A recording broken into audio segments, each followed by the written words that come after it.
नमस्कार सेवार म भीम किराती याक्थुङसा म यतिखेर ठ्याक्कै पान्थर जिल्लाको सदरमुकाम फेदनमा छु र तपाईले मेरो पछाडि देख्दै रहनु भएको जुन दृश्य छ जुन एउटा निर्माण भइरहेको दृश्य देख्दै हुनुहुन्छ त्यो दृश्य चाहिँ पान्थर जिल्लाको सदरमुकाममा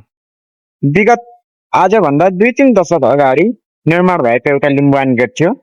जुन लिम्बुवान गेट चाहिँ यो सडक तपाईले देख्दै हुनुहुन्छ यो जति पनि राम्रो सडक बनेको छ है तलमाथि अनि यता यो 2 लेनको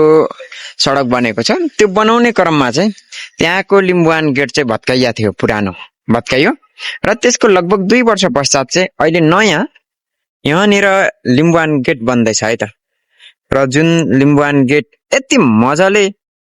यहाँ पिलर बनाएर पिलर हालेर बनाइँदै रहेछ सो एकदमै